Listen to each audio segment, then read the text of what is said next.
Tools for keeping a social media presence during a disaster. Hello, my name is James Burns, founder and principal of Project Brilliant, an idea consultancy and digital ventures firm based in Indianapolis, Indiana. Goals for this session: creating a list of tools and devices that keep you connected during a disaster, learning what should be included in your budget for these services. What belongs in my social media disaster toolkit? There are a wide variety of tools you need to have in place before a disaster strikes, so your team can effectively communicate and showcase what's happening, what you're doing, and how you're going to resolve the disaster situation. First of all, a laptop is critical. You need one with long battery life, hopefully even an extra battery. You need Wi-Fi connectivity. You need browser names with account information and passwords accessible and put away. You need to make sure that no matter what happens, you have access to all your accounts, no matter who's responsible for updating them or who's available for updating them when disaster strikes.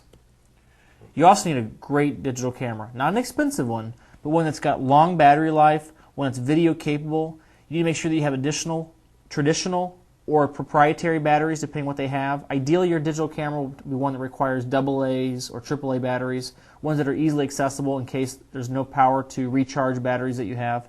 And you also want to make sure you have a large memory card so you can take as much footage or as much photos as possible. You need a great cell phone, one that's camera enabled, one that allows you to take video if possible, one with plenty of memory. And ideally it's a smartphone, not just a standard phone, so you can connect to these social platforms such as Facebook, LinkedIn, Twitter, YouTube, etc. by posting content direct from your phone right to the web. Ideal in a smartphone, you're going to have the Facebook app installed, a Twitter app installed, maybe your blogging app, or any other kinds of tools that allow you to be able to push content to the web directly from your mobile device. Remember, in times of disaster, your mobile platform may be your only opportunity to connect. But you can't rely on it solely. Why? Because you're not always going to have a cellular network or a wireless data network available to push content from, which means that computer and access to an internet connectivity through hardwire connection is your key second piece. Wireless connectivity is a real big question during disaster. During major disasters, wireless networks might be taken down, or worse, be completely overloaded by the amount of traffic that are being held on it. So you need to make sure you're aware of different places that allow you to get accessibility to the internet. If it's Wi-Fi, you want to be able to identify locations away from your main place of business that would allow you to have access to an internet connection outside of your business location. If it's requiring a cellular network connection, you want to make sure you have backups, maybe more than one provider in case one provider goes down during a disaster. Having access to power, having access to power is critical. You want to have access to batteries, battery chargers, having an inverter to plug into your car to be able to create power to juice up and charge batteries.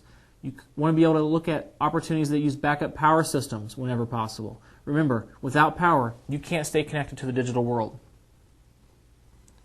As well, you need a place to go outside of your main location. You need to have a sort of base away from your main place of doing business, established and identified. You need to be prepared to go to that location, have accessibility to set up shop, to set up a presence, a tent, or a location at a neighboring business or neighboring location, or even another community based on where your business operates and the kind of disaster that might strike. You always want to be able to have a place to go to operate from so you can stay connected as much as possible. How should you plan your budget? Well, most important to be thinking about is what you have to budget for. First of all, you need to be budgeting for a mobile wireless plan with data package.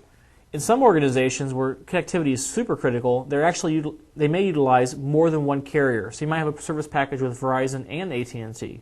Why? Because you want to have that redundancy of systems. If one system fails, your system fails, and you're out of touch with your marketplace. Remember, budgeting for batteries, proprietary, traditional, budgeting for power systems. These tools are important. You need to have equipment for each location. Remember, if you have multiple locations of your business, you may want to have equipment on site ready to go. If you're doing business in one city or one marketplace, you may not require to have redundant systems. But if you're doing business all over the country, having equipment in each of these locations is critical so your team can hit the ground running as soon as disaster strikes. You also need to make sure you're budgeting for training. How do you use these devices? How do you post content to the social platforms? How do you update content? Training is critical. If people don't know how to do it, they won't do it, and they'll move on to other things. What else should I remember? Well, most importantly, I want you to remember that all the cables and all the chargers that operate each of your devices are labeled with your business name and contact information.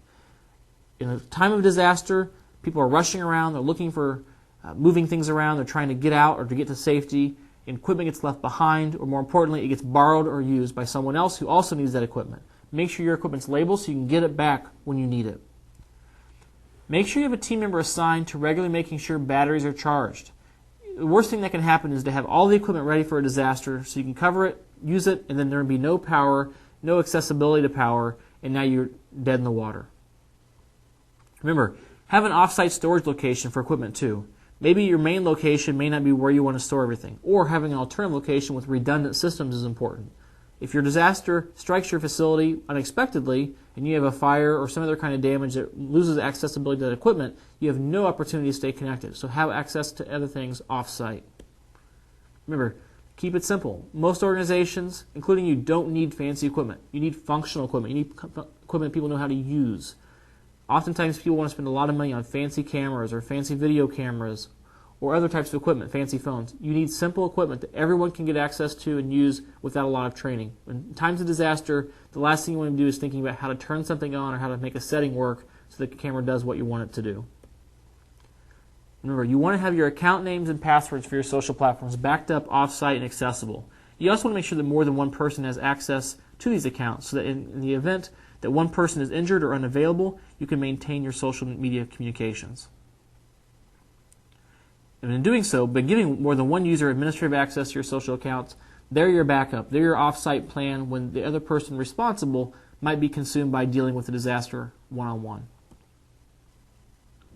Remember, having the right tools makes the job easier, but also having the right training in place. If you have additional questions about this topic, please contact me at the information below.